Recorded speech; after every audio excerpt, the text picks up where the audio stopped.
Well, welcome to Business Planning Part 2. And Ann, I heard you say that you just did Part 1. Mm-hmm. Michael, you were here last week Yes. and went through the activities, and we've done some one-on-one business planning, so you guys are ready to dive in. So what I want you to look at, first of all, is the 11 by 17, which is really the heart of what we're going to do today, the calendaring critical activities. So the really three big parts of business planning are sources, strategies, and activities. Last week we identified our sources of business, the specific strategies that we're going to use to extract business from each of those sources, and today we go to the third phase. And I have to tell you, this is not necessarily the most exciting phase, because now we're just down to the nitty-gritty on what days or dates am I going to perform what specific activities. That's not nearly as fun as dreaming about closing, 80,000 transactions next year and all the different places that business is going to come from. This is the nitty-gritty, but honestly, this is what makes the difference. This is what turns a plan into reality when we actually put on the calendar. So I've brought a lot of my tools with me today to share with you. We're going to be looking at some of my documents and spreadsheets that I use to track. We're going to look at my business plan poster for 2016. I brought my 2017 planning poster. All this stuff normally hangs in my office. You've seen it in there, but I pulled it into here for today's class. So what I want you to do first of all is flip over your big spreadsheet. Look at the back. And I've just given you several boxes to work from there, a to-do list, and that to-do is what do I need to do between now and January 1st to be ready to launch my business plan, okay? So as we go through class today, you're going to be flipping this over furiously, writing things down, because things are going to come to you. And I'm not saying this should be the end-all, be-all of your to-do list. I keep mine electronically, but this can just be a cheat sheet for you to start noting things that you need to put on your plan. Learning priorities. As we get into it today, you may have a revelation. I don't have the knowledge or skills to do that, so I need to get the knowledge and skills. You'll see on my business plan when we go over it in a moment, I'm planning to get 2 additional advanced designations within the next 45 days. So that I'm ready to launch on January 1 with the appropriate knowledge and skills. Do you mind sharing what those are? Oh, I'm going to go through it in detail in a moment, yes. New personal habits. It might be that you need to get up earlier, or eat better, or lose a few pounds, or protect your date night. You've got a man in your life, don't you, Ann? That you kind of think is cute? Whatever it is that you need to do to achieve personal aspirations, new habits that you need to develop. You make note of those. And then I've got a big box on here for customer service and marketing initiatives. Again, some of this we talked about last week, but you may get some ideas. And the reason I stress that is I've been working on my business plan very intensively for a couple months now. And I have revised it about 3 times this morning in terms of just going in and, I need to put that in as a new discipline. Or I need to be careful to do this particular activity on a weekly basis, and then I put in my plan how I'm going to hold myself accountable to that. So it is constantly in evolution. And you're going to have evolution moments. Oh, come on in. This morning, write them down as you do. Tori, yes, let's get her some. We don't have any more copies of those. Some of the stuff. Did I not print more business plans? I'll print some right after class then, if you want one. And you may not want copies of my business plan, but I've had a few people ask for them as we've been doing this discussions over the last couple of weeks, and so I printed a few extra copies. Let's take a quick look at it if you have one. If not, I'm just going to walk through some major sections. We don't have time to go through my whole plan at 6 pages. That'd be 2 or 3 hours right there. But I want to give you a glimpse of what it looks like in written form when it is approaching being complete. Not finished, because they're never finished, but having all the pieces in place. So on the first page, I've got my to-do list. Tori, that's going to, don't look up there just yet. And so, to-do list, and that to-do is specifically what activities must be completed between now and launch. Because every time you write down a source or a strategy or an activity, you're going to think, but I need this, I need to complete that, I need to get that person's number, whatever it is. You'll see some of my to-do items. Get all contacts for Toastmasters, BNI, Willow Creek, Windsor Hills, RE/MAX, and local SOI into Contacts and Referral Maker CRM. Those are the two databases I am currently using, Apple Contacts and Referral Maker CRM. And I've got my contacts scattered currently in other places, so that means get them all where they need to be. Send a Facebook friend request to everyone in my database. That got added to my to-do list this morning because it occurred to me a huge part of my marketing efforts in 2017 are Facebook Live videos, but I haven't even sent friend requests to the people in my 2 farms, which is together 700 or 800 people. So that's on my to-do list now. Export separate CSV files for all the groups in my database to prepare for mailings. Get Willow Creek and Windsor Hills logos done. So those are my 2 geo farms. And because I'm creating landing pages with unique URLs on my website for them, I want them to have their own logos. So I got some logos made at Fiverr. You'll see it's already noted as done. And then just on and on. You asked Ann about the 2 learning initiatives that I have to be ready for 2017, CDPE and ACP. I want to get my Certified Distressed Properties Expert designation because on my business plan under Sources and Strategies, I have listed getting HUD accounts, which are government foreclosure properties, becoming a listing broker for those, and also REOs, real estate owned, which are bank-owned foreclosure properties. So if it's a conventional loan, the bank repossesses it, nobody buys it at foreclosure, the bank gets it back, they own it, they want to sell it, I want to list those properties. So in both of those cases, landing the accounts is the tough part. And having that CDPE designation is going to give me some credibility with both the government and with local banks. And what was the other one, Frank? The other one was ACP, which is Accredited Commercial Professional.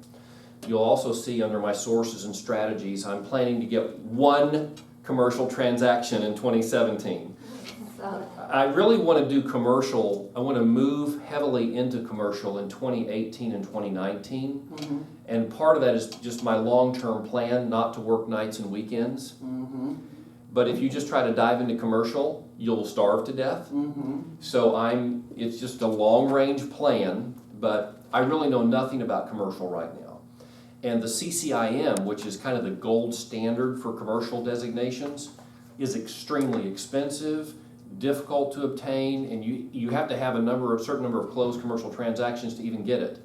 The ACP is like a 6-hour program. It's a crash course. What's the cost? The ACP, I think, is only a couple $100.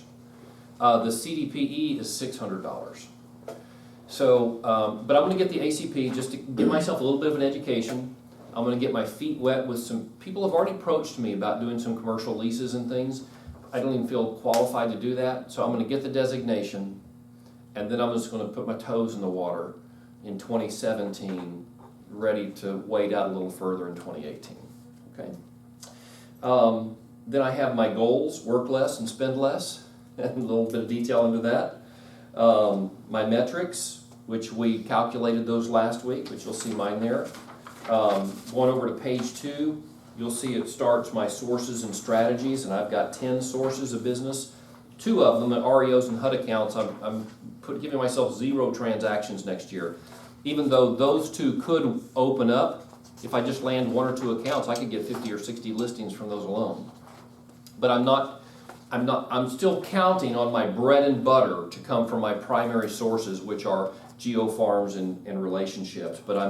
But again, you see, while I'm feeding the beast, you know, the cash cow that funds my business, I'm also over here setting myself up for future business. And then if you go to page 3, I get into some of my key technology tools and partners. And I've listed 14 there. The reason I took time to write down what are my key technology tools and partners that I'm going to use in 2017 is that I feel inadequate in that area. I don't feel like I'm fully utilizing the resources that I have available to me. And so part of what I'm doing in 2017 is that I'm identifying one technology tool every month that I want to go deep on. And so you'll see this is my 2017 calendar, and I wrote in green ink next to each month's name the technology tool I'm going deep on. So in April it's Canva, in August it's Facebook ads, in July it's iCloud, in March it's my Referral Maker CRM. So I'm just putting on the calendar, that month I'm going to be watching tutorials, I'm going to be spending time figuring out what that button means, and just how to fully exploit the technologies that are supporting my business. I also have my customer service initiatives. These are things that I know that I need to do to improve my level of service, but I haven't done them. So for 2017, they're going on the calendar. Call buyers 3 days, 7 days, and 30 days after closing. Okay, I called one this morning. We actually closed him 2 days ago. He was a seller, so this isn't exactly a match, but it's just part of this whole mindset of follow-up after the sale. I called him 2 days later, and I just said, hey, I understand I had to leave closing after he signed everything, but before he got paid. And I said, I understand everything funded, you got your check, sorry I wasn't there to see that, but I just wanted to tell you, how much I really appreciated you giving me the opportunity to sell your home. He says, well, I thought you were calling to see if I had any more to sell. And I said, well, if you do, I'd be honored to help you. And he said, well, yep, let me let this one settle, then I'm going to have another one for you to sell. Wow. He owns about 20 investment properties, and this was the first one I sold for him. So in following up, just doing some customer service follow-up, opened the door for potentially another listing. Marketing initiatives, some things I'm doing there that I've never done before. I'm implementing a new GeoFarm strategy a la Stuart Sutton, who was here a few weeks ago. If you missed that and you want a GeoFarm, you have to watch that video and access his related documents, which are on Backagent.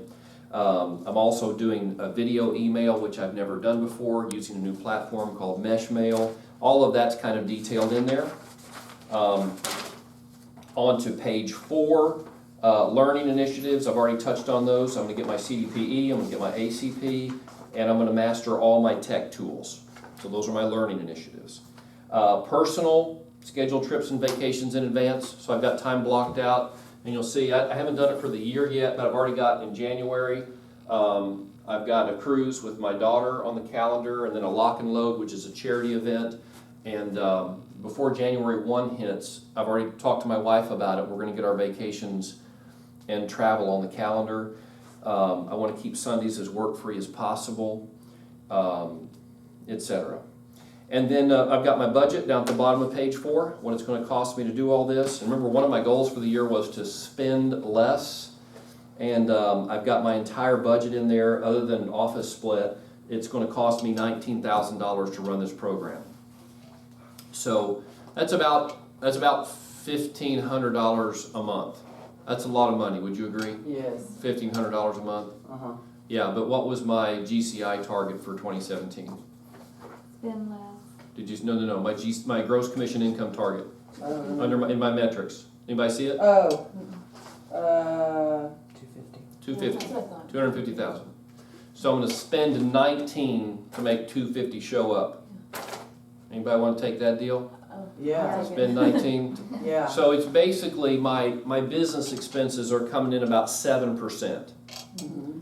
So you said to double it, is that just for new people? Well, when I said double it, that's your business expenses, your office split included in there, which I haven't included that here. Your taxes, I got you. which are a huge part, and any charitable giving. So for me, It's that a lot more than just marketing.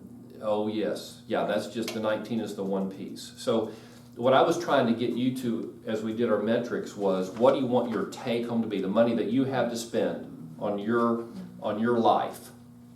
And generally that's going to be 50 to 60% of your GCI. All right?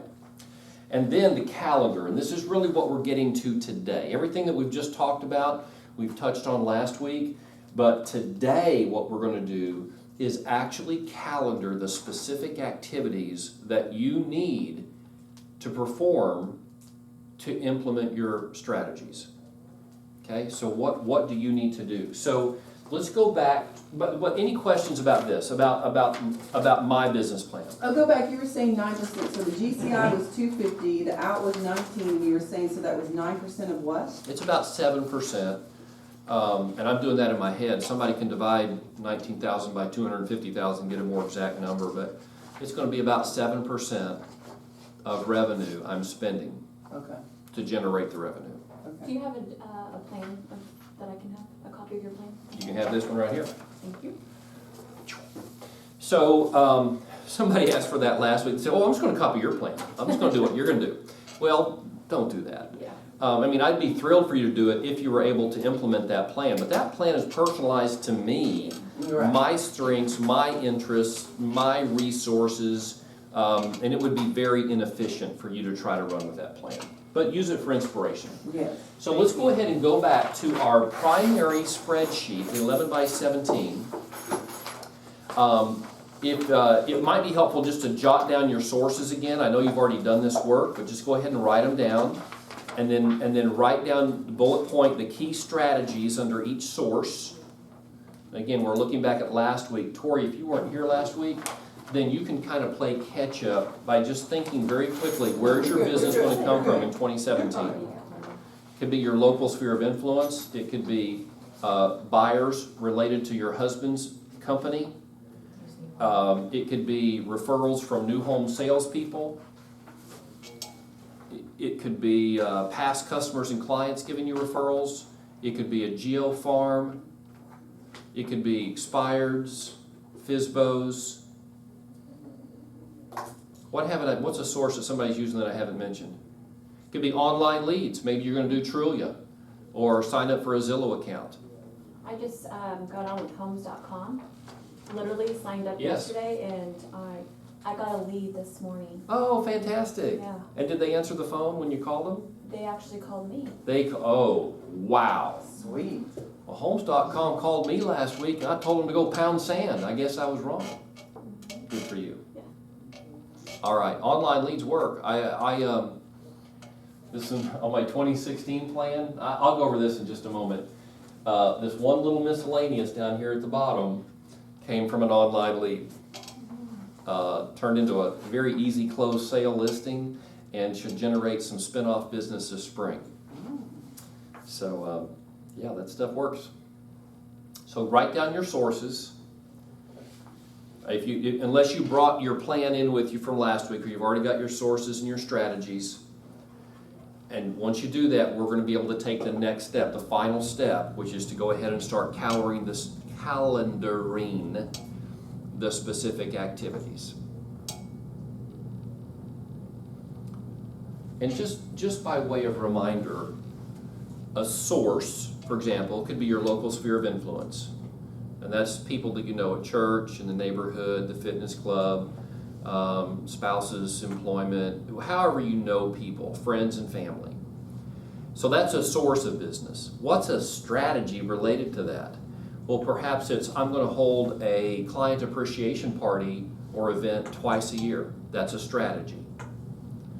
It could be also, I'm going to send them a postcard 6 times a year. That's a strategy. It could be that I'm going to call everybody in January and just let them know, remind them that I'm in the business and would be happy to help them if they have any real estate needs or they know anybody who does. So 3 strategy points: 2 client appreciation events, 1 phone call, 6 postcards. There's the source, there's the strategies, and then the activities that flow out of that we'll get to in a moment. But just make sure you have your sources and strategies down.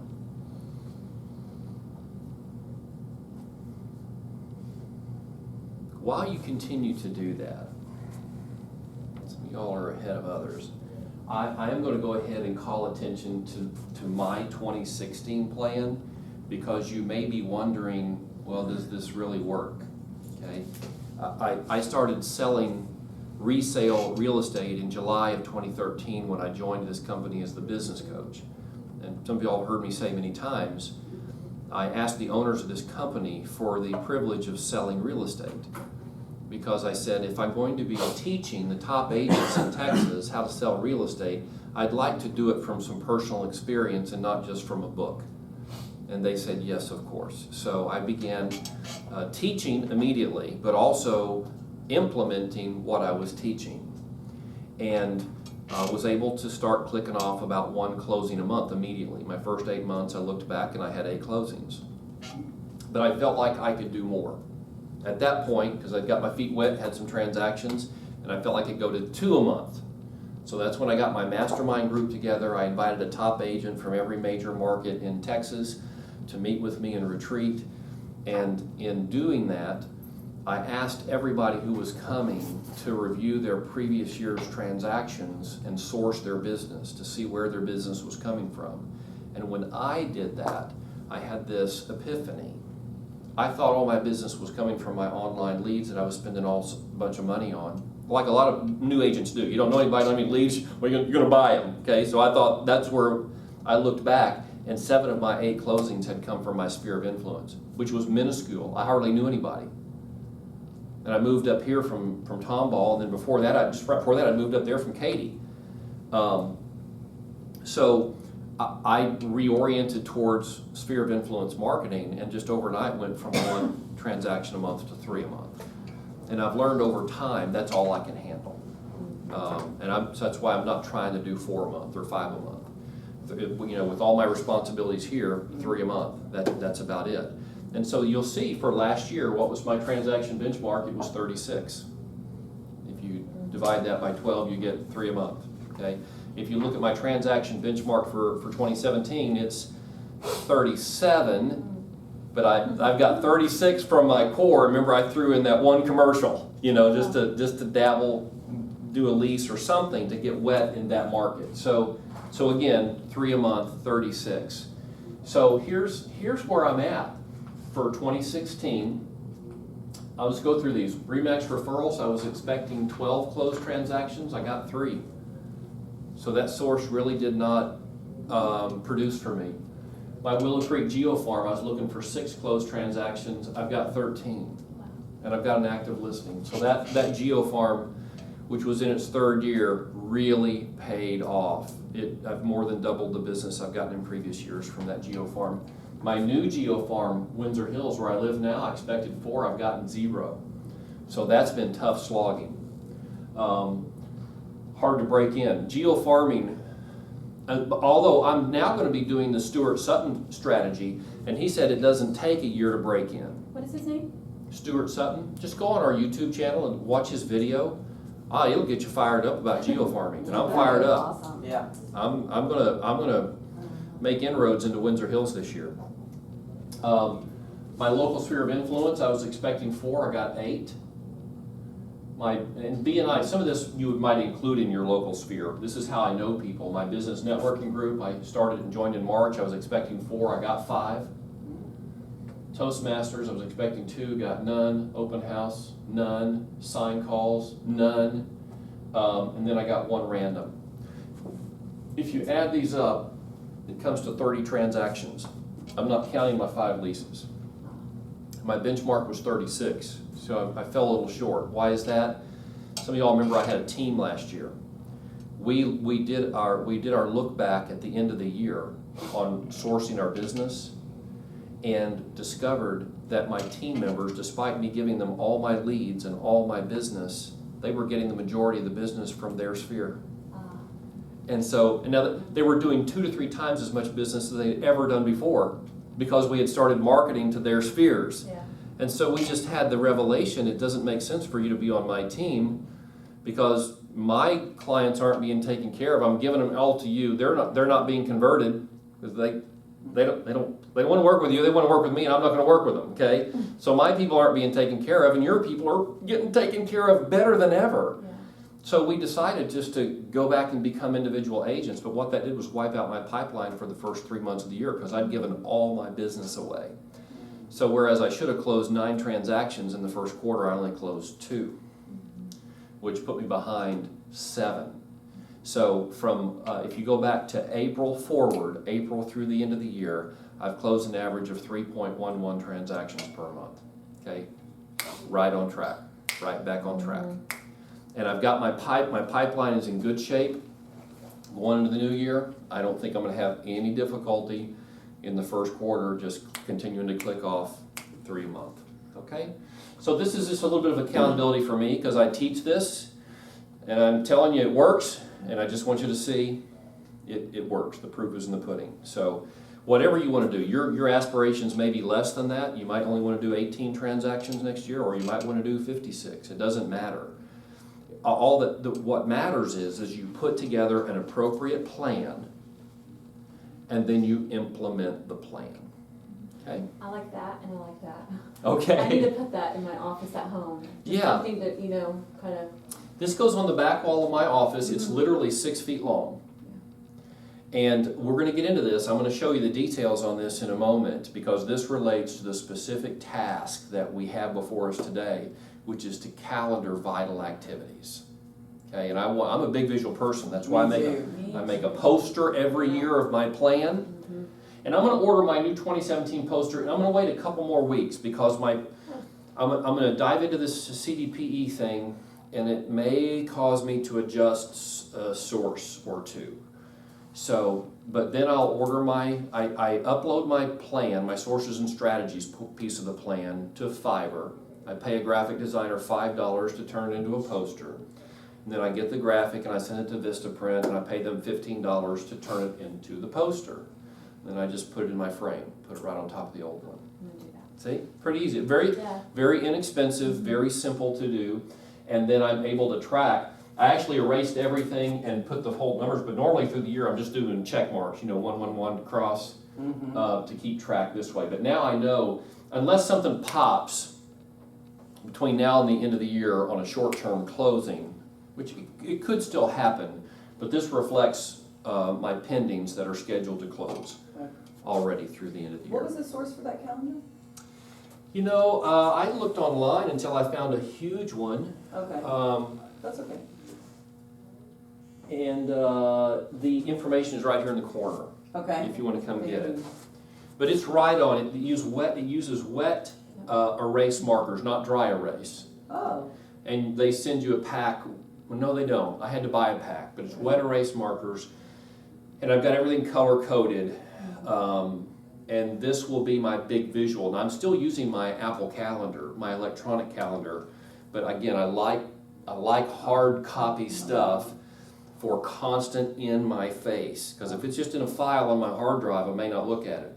I walk into my office and this 6-foot monster looks at me every single day. As well as this 2x3 poster. Okay? All right. So let's get into the specific activities. I used an example a minute ago of a source being your local sphere and 3 possible strategies being, hold 2 client appreciation events a year, call everybody once, and then send 6 postcards. Those would be strategies. Now we have to get down to the 3rd column, which is the specific dates that we're going to implement those things. So for example, I said call in January. Well, when in January? Well, maybe the week of the 7th. Or maybe if you've got 200 people in your database, you're going to call 50 a week. And so you're going to divide it into 4 weeks. But that needs to go in the 3rd column under that strategy. Dial 50 per week, each week in January. And so you're going to look at your January calendar and you're going to say January 2 through 6, 9 through 13, 16 through 20, 23 through 27, call 50. Okay? Or if you had a big calendar, that would show up. I do all of my activities in red on the calendar. You can't avoid red. Red, that means do something. Okay? So another source in that example was do 2 client appreciation parties a year. Now there's several activities that spring out of that. First of all, I have to pick 2 dates. Then I have to pick venues. Then I have to decide what's going to happen at that party. So for now, we don't have to get too nitty-gritty. It would probably suffice to pick the dates of those client appreciation parties. So you say, well, I want to do one in the springtime, probably on a Saturday, so March 25th. That would go in that 3rd column next to client appreciation party. March 25th, hold my spring event, and then October 21st, hold my fall event. Get it on the calendar. And then, of course, as those dates approach, you'll want to break them down and go much more granular in terms of the, you might have a full page of activities just to pull off one of those events. So somebody give me an example of a strategy, a source and a strategy that you need to calendar. My SOI email campaign, Okay, how often do you want to send an email to your sphere? monthly. Okay, do you know what you're going to send? No, Is it going to be a video or just text? video. Okay, Video. so do you have a platform for sending video email? Mesh. You do have a Mesh account? Okay. Do you know how to use it? No. Okay, so my number 1 activity under that strategy would be watch Mesh video tutorials. Yes. What is mesh video? Mesh is a new vendor that we have just learned about recently that is really built for delivering video-based email, or Vmail is kind of how I shorten it. And the beautiful thing about it is it's optimized. The whole platform is optimized for video. It's not like an add-on or like, gosh, because I tried to use MailChimp and Constant Contact this past year. Oh man, it drove me crazy. But MeshMail is built for it. And this is the unbelievable part. Unlimited sends. And it's only $7.95 a month. $7.95 a month. I was prepared last year to spend up to $500 a month to send to the appropriate number of people. Okay, let me just, Wowza. okay, because I have a list that was purchased of over 65,000 homeowners in Katy, Texas. Okay? But if you go into MailChimp or Constant Contact, first of all, they're going to say, do you know all these people personally? Then you can't, literally, they would not let me upload the list. And if I had, it would have cost me over $500 a month. Yeah, spammy. MeshMail, they uploaded my list for me because I was having trouble doing it. And they said, just send us the file, we'll take care of it. 48 hours later, it was in my MeshMail contacts folder in my group, Katy Contacts. Okay? Wow. So, so that would be, back to your point, watch MeshMail tutorials.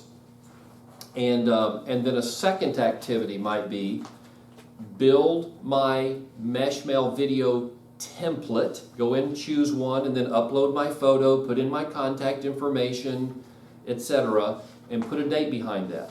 So, okay, one other thing I want to say. If you're looking at a 2017 business plan, when do you want to launch it? The 1st. So when does this stuff need to be done? Before the end of the year. That's right. So you need to be calendaring activities for 2016. Yeah. So it might be watch MeshMail tutorials on Friday, November 18th, whatever that is. Okay, build my template on the 19th.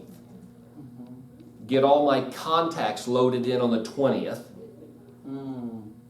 Send my first email on the 21st. Okay, this is the granular detail we have to get to today. Okay.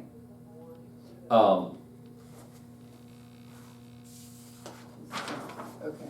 This is my November calendar. Okay, this is my electronic calendar, and I printed it out for you this morning. Because what and again, I updated my business plan even after I copied those for you guys. And it says now in big bold at the top of my business plan, other than CDPE and ACP, other than completing those designations, I want everything done on my to-do list by the end of November. Oh, wow. That's right. And I'm actually launching my 2017 business plan on December 1st. Why would I do that? A head start? Yeah, get it rock They're already and roll thinking in it. the year. You've got a plan for 2017, so there's things you've got to do. When January 1 hits, I want my business plan cruising at 90 miles an hour. Yeah. I don't want a cold start. So I'm launching everything on that plan That's good. is operational December 1st. Wow. So what I have to do now, I've already missed these days in November. I'm taking these days off for holiday, for family. So I literally have 1, 2, 3, 4, 5, 6, 7, 8, 9, 10 days left before December 1st. And so I have written on each one of those days the specific to-dos on my business plan that must be completed in order to have a launch on December 1st. So, and just for example, today, verify all contacts in contacts and CRM. So I'm just going to verify. I've already, as far as I know, I have everybody in. But I'm going to go back and look at my contacts. I'm going to look at my referral maker CRM, and I'm going to look at my mesh mail and make sure everything is ready to go. Okay? Tomorrow, I'm going to create all my December postcards in Canva because I'm going to be doing customized postcards for each group in my database. On Sunday, I'm going to hold an open house using the Levi Rogers strategy. On Sunday, I'm going to hold another open house using the Levi Rogers strategy. On Monday, export mailing lists and send to Alpha Graphics, which is going to be my postcard vendor. So you see, I've got, these are the things I have to do, and I haven't overwhelmed myself. You know, those tasks are probably going to take an hour or two a day for the 10 working days I have between now and December 1st. I can have a full day, I'm speaking as if I was in your position, a full day of working with buyers and sellers and get home exhausted at 8 p.m. and still get that done and still work an hour or two to be done and get it launched. So, and I'm just saying that because I don't want you to say, it's overwhelming, I can't do it. You can do it. You just have to want to do it badly enough. And I'm telling you what, I want to make $250,000 next year. I've never done that. Okay? You know, my plan this year called for me to hit 226, so I'm inching up there. That would have been my new high from commission sales. I'm going to fall a little short of that because of that slow start in the first quarter. But I'm very optimistic. Very optimistic that I'm going to hit that mark next year. And partly it's because of my December 1 launch of my 2017 plan. And you'll see it says here, I have a theme for every year. The theme for 2016 was the year of relationship marketing, where I really reoriented everything away from online leads and going deep on my relationships and extracting that business. The theme for 2017 is going to be the year of execution. I think I'm gonna take that one. Okay, because I'm still focused on relationships. That's now part of the DNA of my business. But where I fell short in 2016, and it may not look like it from my numbers, because I hit my numbers from April on, and I'm on my pipeline is hitting those numbers now. But I'm telling you, I did not implement my activities with consistency. I didn't do my mailings with consistency. I did do one client appreciation event, which was a huge success in October, but my plan called for me to do 2. So the 2017 plan is the year of execution. And that's why I got this giant calendar for the first time for accountability. I'm trying to take the actual activity part to another level. Yes, ma'am. So I've been working working with you since I started, and I feel like you and I, when you tell me that April was when you left your team and really got going, was that this? Well, in 2016? 2016, we disbanded our team on January 1st of this year. Okay. This year. And so It was this, the year before. my team was in 2015. I gotcha. Mhm. Well, what I was gonna say is, okay, so that doesn't quite work, but what I feel like, cause I've been really closely coming to the classes and trying to stay up with you, and I did, the Brian Buffini, Yes. Peak Producers. And you've always been super motivated. Yes. I feel like something really kicked on in you that was different. Uh-huh. And it seemed like it happened after Peak Producers, Yes. but I don't know for sure. Yes. What, do you agree with me that something just turned on and you like went from 60 to 90 or 70 to 90? Like Well, you were already going, but yeah. all of a sudden I felt this crazy energy Yeah, come out so, of you. yes, and part of it was, I started orienting towards 2017. 2016 was a rebound year for me. Mhm. Like when you go through a divorce. And let me say this, I loved my team members, and we are closer now than we've ever been. I mean, we grew closer as a team, and we've gotten closer since we disbanded our team. So it's nothing personal, but it was still emotionally very difficult for me, because I had a 5-year plan when I started in this business, and the team was a huge part of that. And when I discovered that I did not like being a team leader, I like the face-to-face interaction with clients, and I don't like supervising the activities of other agents. That was a real head spinner for me, because I'd been working a 5-year plan that was right on course in its 3rd year, and that was the team launch. And when I realized, that's a major shift, it was really hard for me emotionally to reorient. And it really, so 2016 is kind of a rebound year for me, and as we got through the summer and I started thinking about 2017, I got very excited. And I am more excited than ever right now. Yeah, I can feel it. And part of it is the business that I'm going to be doing is, again, it's relationship based. It's either people I know or people who live in my neighborhoods, my 2 target neighborhoods, which is where I used to live and where I currently live. And I think I'm going to raise my average sale price significantly. And I'm excited about that, because I want to make more money in less time, right? So I feel better. I really think, I want to be careful here. I don't want to, overstep it, but I think because my transaction benchmark has stayed the same, but my execution is going to be better than ever. Like my postcards are going to go out with more consistency. And now, instead of saying dear friends, it's going to say dear Sally. I'm actually going to use what's called variable data now. I'm paying a little bit more in my marketing budget to get that level of personalization, but I think those things are going to make a difference and put my business in a very different place. So we'll see. And who do you like for your postcard? Do you think going to use the same people you've been using? No, I'm trying a new vendor. And in fact, I'm going to be working closely with them in the next week, because I'm launching this plan in December. We're going to be mailing in December, according to my new plan, but I'm going to use Alpha Graphics here in the Woodlands. I've been using Vistaprint, and they're great. I mean, I've loved them. I've used them for years. But I want to go to this next level, and our local Alpha Graphics printer is going to help me do that. I've got a great relationship with the guy who owns that company. I've just met him recently, but we've already had a couple face-to-face meetings, and excited about it. How are the prices with them compared? Well, they're more expensive. Yeah, I'm anticipating, based upon what I want to do, which is segmenting groups. I'm going to send to 230 people here, a message just for that neighborhood, 450 people here, 300 people here in my Remax database, all of them getting different messages, all of them with personalized their names in the content.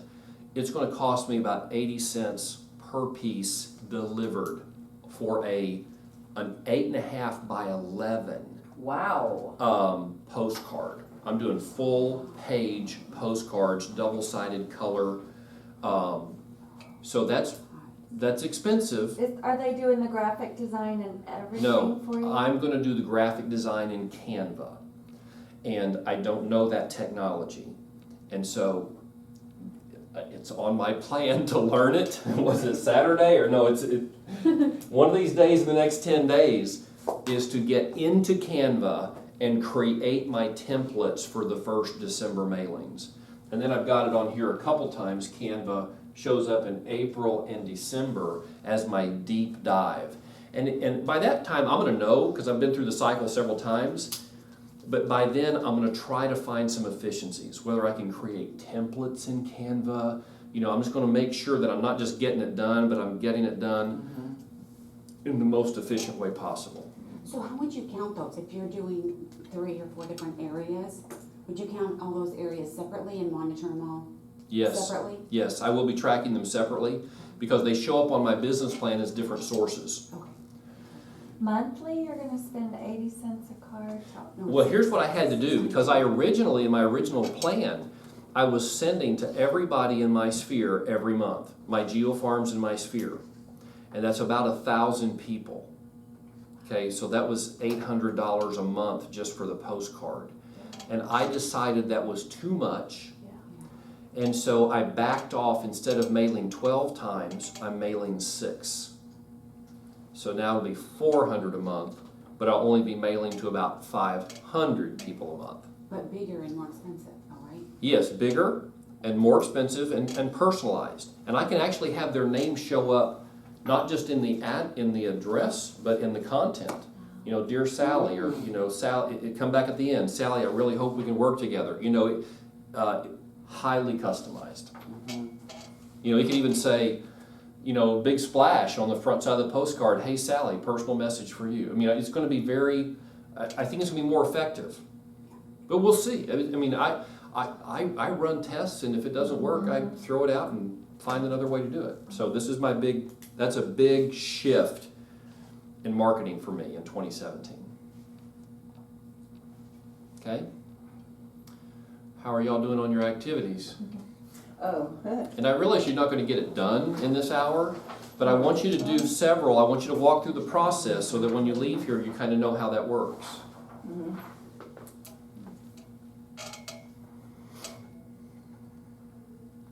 What's another source and strategy somebody's working on? Oh, you brought something up, Ann, earlier. You were talking about mailing to your geo farm and there's 800 people, and I said there are solutions for that. One of them is what I just mentioned that I'm doing. I'm just going to mail every other month instead of every month. But another thing you might want to consider doing, if there's 800, you could divide that in half. And this 400 gets it this month, and then the mailing that comes around, whether it's the next month or the one following, the other 400. So you could rotate groups within that farm. The other thing you could do, and this might be worth considering, this would be probably the really smart thing to do, is talk to Will at First American Title and get access to reisource.com. They have to give you a login and password. Once they do that, it's free to use the site. But then you can go in and select geographically your farm, and it will return all the homeowners in that area. So there's theoretically 800 homeowners. But now you can add additional demographic characteristics to refine the search. So you might say, let's just say that you're trying to get this down to 400 people, because you really want to focus on the 400 most likely to move. So now you're going to search for people who've owned their homes in that geographic area at least 5 years. They have at least 30% equity in the home. And anything else that you think might contribute. Like, for example, you could say, I want only 2-story homes with no kids. 5 years, 30% equity. So now you're looking at people who might be wanting to downsize or move to a single story. But they've got literally hundreds of demographic characteristics to choose from, and Will could coach you on that. He could actually look at your specific neighborhood Do I feel bad if I'm not gonna Wow. use him as my title company? No. He'll be happy. He'll be happy to serve you. Yes, he'll be happy to make the contact because he has the same attitude I do. Build relationships, and good things will happen. And you may have a falling out with your title company at some point. I had a title company I was completely loyal to when I first started here, and they blew one transaction for me, and I've never gone back. I mean, it Wow. was major. I just could not believe how badly it was mishandled. And I'm like, I'm never going to put my clients to do that again. I've never gone back to it. So stuff happens. So Will want to build that relationship and just be your number two. And what is his last name? um, Would you know, Will with? Rice, R-I-C-E, Will Rice with First American Title. And it's called. REI source.com. I get that one mixed up with the other one. Cole Realty Yes. Resource.com. And I just feel like that one is so hit or miss. Yeah, I don't think we're going to renew our subscription. So if you are using Cole to pull email addresses or phone numbers, get it now because it's going to expire in about 3 weeks. And it's very expensive. I don't think we'll renew it for that reason. Yeah, I'm gonna miss it. Okay? Certainly was handy. Yeah. So, in terms of another level of calendaring, I mentioned that I'm doing all my activities in red. And then I'm doing, one of my goals in my office role as coach is to develop and teach a series of new classes next year, inspired by biblical principles. It's not going to be a Bible study, but kind of inspired by some biblical principles. And so I put them on here in blue. So effort, focus, team, accountability, save, rest, 1 a month. So that's color coded. And then I put my technology emphasis in green. And then I put my personal activities in black, or my travel in black. I've got the Remax of Texas convention on there. Although that's going to be in the Woodlands this year. Wow. Yeah, on February 1st and 2nd. Now, here's what I want you to do. I know you can't see the detail on here, but just from where you're sitting, look at June. Does that look overwhelming to you in terms of business plan implementation? This is my activities calendar. Okay, what about July? No. Here's the point. The hard work is right now. Build the plane and then let it fly. So all I literally have to do in July is send my postcards on the 3rd, send my video email on the 18th, and then I'm going to teach an original class on the 6th. It's not overwhelming. If you build the platform, if you get the technology tools and partners in place, if you get your database in place and then just maintain it on a regular basis. Now, you can't really see it from where you're at, but in the upper left-hand corner, I've got FBL-RE and FBL-B. And what those stand for is, I want to do a Facebook Live real estate post every week. But I don't care, it doesn't have to be on Monday or Tuesday. But I've got it on the calendar so that every week I know that when I do it, I'm going to put FBL, Facebook Live, -RE, real estate. I'm going to write it on that date and circle it. So then I can look back at a glance and make sure that that entry is going on the calendar sometime every week. Okay? And who is your target that you're focusing on those videos on? Yeah, so To clients or to? one of the new marketing initiatives, first of all, I'm friend requesting everybody in my database. That's one of my activities I'm going to get done over the next 10 working days. So everybody in my database, which is my sphere of influence, my Remax referral sphere, and my geo farms, as well as... How, I meant to ask you this earlier. How do you have the emails for your geofarm? I pulled them from Cole, and I don't have many, but I don't have many from my old neighborhood. Now in my new neighborhood, don't listen to this on tape, I have the directory because I live there, Sweet. okay? Yeah. So I have it. If anybody challenges me, about using those email addresses for commercial purposes, I'm gonna say, but I got them from a third-party source. Okay. Which I did. I pulled the databases from Cole first, but they weren't complete, so I'm supplementing from the directory, okay? So is your Facebook a personal one or a business? I have a business and a personal. The Facebook Lives are going on the personal, but I'm doing all my other Facebook ad campaigns, which they have to be from my business account. So I'm promoting all my listings and my open houses. When I said I'm doing open houses this Saturday and Sunday, I haven't done open houses in months. I'm gonna do 2 this weekend, but I'm doing it specifically to test the Levi Rogers strategy, where he invests $250 in Facebook ads promoting every open house and is averaging 200 people showing up at every open house and picking up 8 to 9 new buyers, unattached with a realtor buyers at every open house. So I'm not spending $250, but I'm gonna spend about $100 on each one and see if I can if I can even come close to that scale. So I did, I promoted an open house, Michael, it was that timber top one. And I couldn't believe where people came from. A lot of people from the Heights. yeah, to Timber Top, the high rise in Champion No, Forest. it's just a listing, that one I have Okay. that has, it's just so pretty, it's a complete remodel. But I was just blown away by how many people came. How much did you spend? I spent $25. I Okay. never spent more And than the that. people who came, were you able to determine if A couple of them, yeah. they mentioned it was Facebook Yeah. who they And they were come? from the Heights, Okay, with little kids moving out to the Woodlands. okay. How far in advance did you advertise? A week, Oh, yeah. So back to your question, I didn't actually answer it.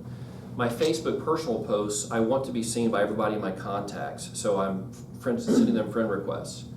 But on your business page, you actually have the ability to target certain ads by email address. I haven't done it yet, but it's on my business plan. And so I will be targeting different groups in my sphere, like my geo farms. So I'll upload the email list to Facebook, Oh my God. and they'll put ads on those news feeds. If you want to know how to do it, and I haven't done it yet, go to Facebook and just do a search for email targeted ads on Facebook. And if you can't find anything, let me know. I have a video which I've bookmarked, which is a tutorial on how to do it. Email targeted. Email targeted Facebook ads. So I don't know how expensive it is, or if it's just the normal, 1 or 2 cents per reach. I don't know, That's crazy. but Have you heard of Hootsuite? yeah, Hootsuite. Yeah. Yeah, that they take one Yeah. social media post and blast it out to all platforms. Yeah. And I have been doing my Facebook ad campaigns on Instagram as well as Facebook, but I don't think I've gotten anything from Instagram. And I'm not a tweeter, so I haven't really gone to Hootsuite or any of the mass posting platforms. But Facebook to me is the gold mine. Okay, can I show you one last thing? Please. Because and then I'll take any questions you have. But I want to show you. Some of y'all have seen this. Let me get the TV back on.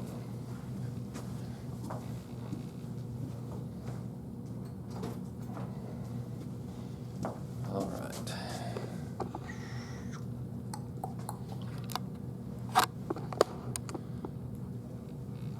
Okay, so by the way, this is one of the tools you'll see on my business plan. I'm re-implementing. I used it in years past, and I'm coming back to it in 2017, which is my pipeline report, which is just my active sellers, active buyers, and then those that I'm developing. And I just wrote this up this morning, so it's not even complete, but it's one of my new disciplines for 2017, which will launch December 1st, which is to review my pipeline every single day, work day. And then what I'm going to do, and again, this is in the pipeline, you'll give me in my report, you'll see it. I'm going to put a little P in the bottom right-hand corner of the calendar for every day, just to indicate I reviewed the pipeline report. That's gonna be my accountability for that. And that way I don't miss anything. So even like this morning when I was typing this up, I thought it was finished for my actives. And then I just had this, and I realized I got a $1.2 million buyer lead Wow. that I'm trying to incubate. It's been working on it for weeks, but I don't want to give up because I've never had a $1.2 million buyer before. So this pipeline reviewing daily is going to keep me from missing some of those leads. Yes, sir. Where did this software come from? That's just a number spreadsheet, and I literally just opened it up and started typing. There's nothing fancy about that. There's no formulas or anything. So this is good because your CRM would just pop it up every day. So Right. it's better to see it all in one spot. That's Yes. the top behind this one, okay. And I went ahead and put everybody's phone numbers in there, a phone number column, so that as I'm going through, and I like to make calls when I'm in the office from my landline rather than my cell, I just call. And the first column, I shouldn't have closed that. I'll tell you one thing that's really, I'm kind of excited about, is the first column after their name is action needed. And so as I review it, what do I need to do for this listing? I need to hold the open house, which is this weekend, and shoot a new video. I've got a gimbal coming today. I'm so excited about it. It's going to be delivered today, which is a motorized 3-axis platform for my iPhone. I can do walking tours and just smooth it out like a Hollywood movie. It's called a gimbal? A gimbal, Gimbal. I'll show it to you probably next time we have class in 2 weeks. So action needed. So every day when I review it, I'm like, oh, that's what I need to do. If it's a listing, what do I need to do to move it forward? What can I do to create more exposure? And I'm happy to share. There's really, you open up any Excel or number spreadsheet, you can just type that up. That's all I did. Yeah. But if you want me to email it to you, I'll be You happy get it to. nice and organized for us, so we don't have to think we just put that out really quick. So what I wanted to show you was something that Liz and Tori and I got to share a couple days ago. We went out to Foster's Ridge to do the model tour, and while we were there, decided to shoot some videos. And I did my first ever Facebook Live because it's part of my 2017 plan, right? Yeah. Which launches December 1st, so I got to start. Yes. Did anybody see my first one? Is it on the slot where you're on your? It is. Yes, it is. Yeah. And that was a learning lesson for me because they always teach you to shoot video horizontally. That's how the cameras are set up, so that's how I shot it. Nobody tells you that in Facebook Live it has to be vertical. It Okay. made me stop and look at it. Yes. It was on its Yes. side. Yes. Now here's what 99% of agents would have done. It deleted it. That's exactly right. They would have deleted it. Okay? And I'm telling you, the best philosophy for productivity is ready, fire, aim. Yep.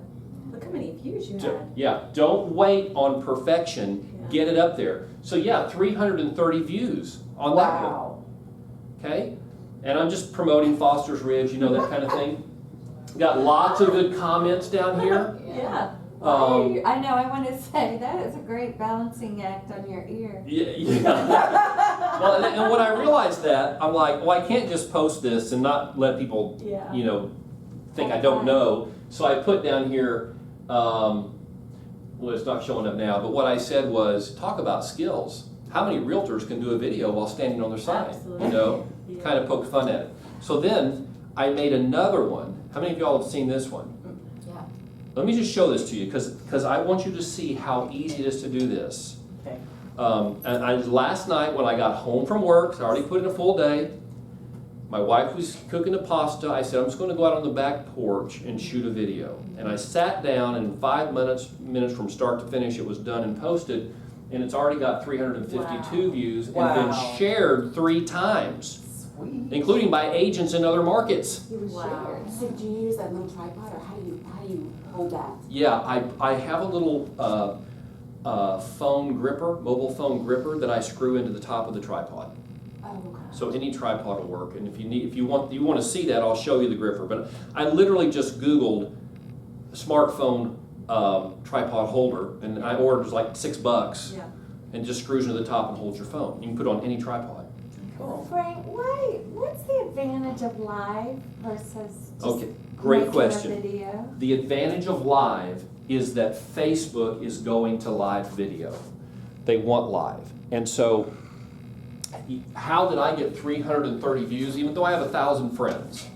You know that when you post on Facebook, all your friends don't see it. Facebook uses an algorithm to see who's actually interacting with you.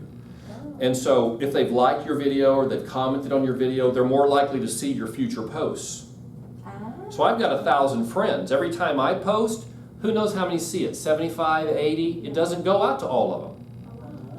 So, but with Facebook Live, Facebook pushes that deep into your friends list and their friends list. And when you post, it'll even ask you, are you okay if we share this with people who aren't on your friends list or friends of friends?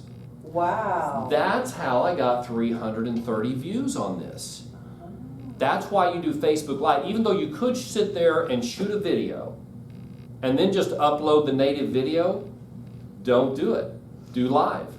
When you do live, do you have a chance to say, I don't want to do this? Yes, okay. If you set it up that way. So when you go into Facebook Live, you can choose who's going to see it. And it can be only you, Wow. or only your friends, or friends of friends, or everybody. So if you're concerned, just say only me. And then only you're going to see it, and you can look at it, and if you don't like it, you can delete it. And if you like it, then you can change it to public, and then everybody will see it. Okay, now the whole intent of Facebook Live is for real-time interaction. These are really designed for longer videos, 15 or 20 minute Q&A sessions where people can actually log in and ask you questions while you're live. That's not how I'm using it, but I'm using the live platform just because Facebook is going to send it further and deeper than if I just uploaded a video. So that's why live is so important. But I want to actually show you this one that I shot last night on the porch while my wife's making pasta. I want you to see how easy it is to do this. All right, let me start. It's just like 2 And one minutes. thing, if you notice on Facebook, when you open it up, the live videos are first. Yes, that's So right. they're pushing it hard. Yes. So you're gonna get right, and you'll notice now. Yes. That that's what you're seeing. So do live. That's the point. Okay, So let me. what's the time frame? It has to be less than a certain amount of time? No, I think we could have done this entire class Facebook Live, and you could have been sitting down at home and asking me questions, and I could have been answering. Yeah. We're probably going to go to that. That's Yeah. Okay. 8 minutes, at least 2 to 8 minutes. Okay, so I want you to hear this. Let's do it. Aren't we getting any sound? We got sound there. The TV turned up. Yeah, I was playing music earlier. We've got sound there. We've got sound there.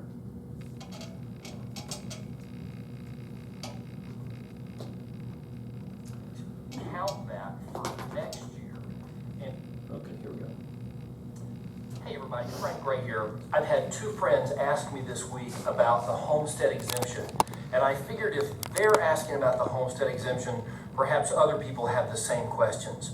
One friend said, I applied for homestead, but after the April 30th deadline, I know I missed it for this year, but will the appraisal district count that for next year?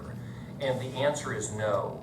You cannot apply early and you cannot apply late. You have to apply between January 1st and April 30th. That only applies to people who purchased a home in the previous year or in years before that and never applied for their homestead exemption. But if you, for example, bought a home in 2016, you'll be eligible to apply on January 1st. Now, if you purchase an existing home and it already had a homestead exemption from the previous owner, that will extend throughout 2016. You'll just need to apply to have that exemption count for you in 2017.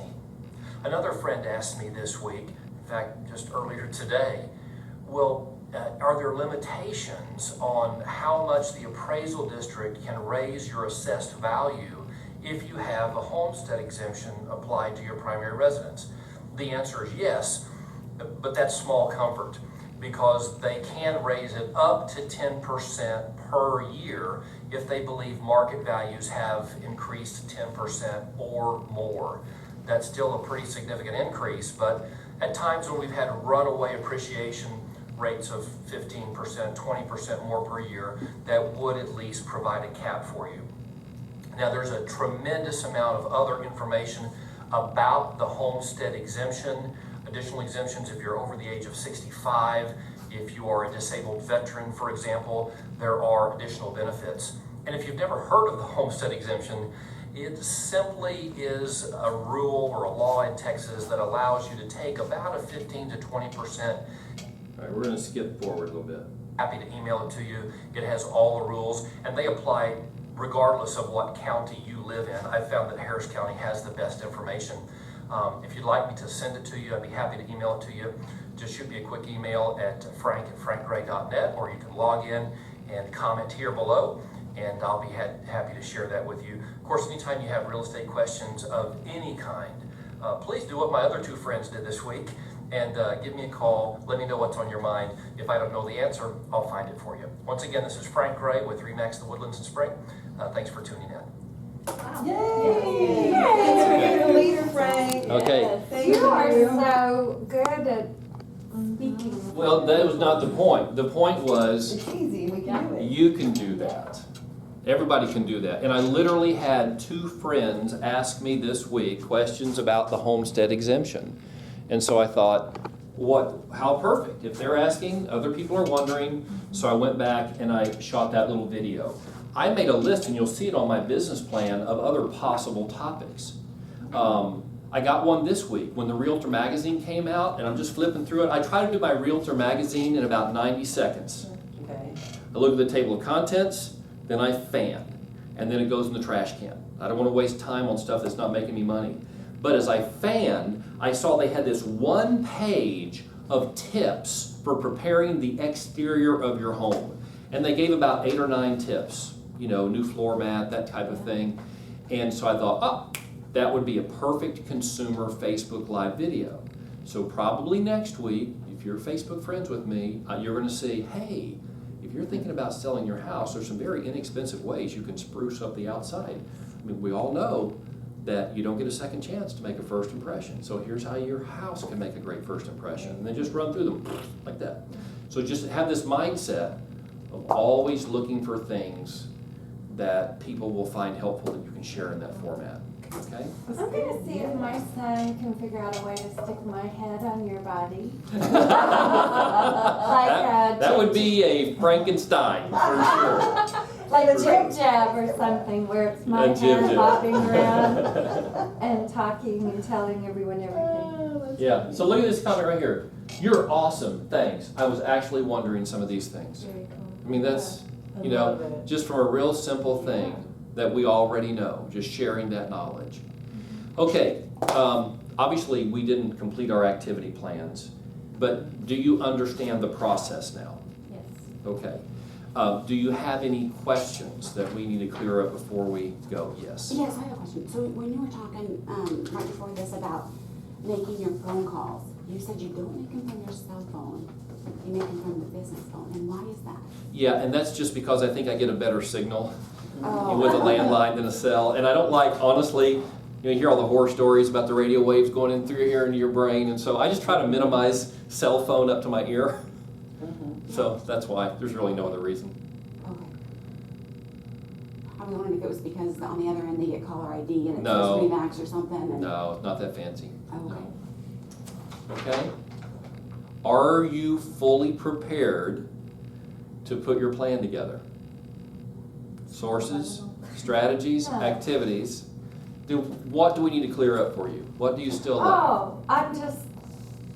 They're more personal things, like I have some decisions to make. I know what I'm gonna do next year, but I have all these just stuff like, what is the name of my company Yeah. that I. But that's not my question. My That question was, kind of do you know stuff. how to put the Yes. plan together? Yes. How to put it together. And it's more than just these 2 one-hour classes. Again, I've been working on mine for 2 months. It's very intense to get to what you see in front of you there. But it is so worth it. Because then you get a calendar that looks like this, where you're like, oh, I've got to do 2 things in June. Okay? And so as I go through the year, what I'm going to be doing is filling in here my actual, listing appointments and closing dates and things like that, so it's going to fill up. But my activities are so manageable. Once you build the plane, it's fairly easy to fly it. Okay? All right. I think it's time for turkey celebration. I brought 5 Thanks, cookies, Frank. everyone. That was great. I brought cookies, they're really good. Yay. What kind of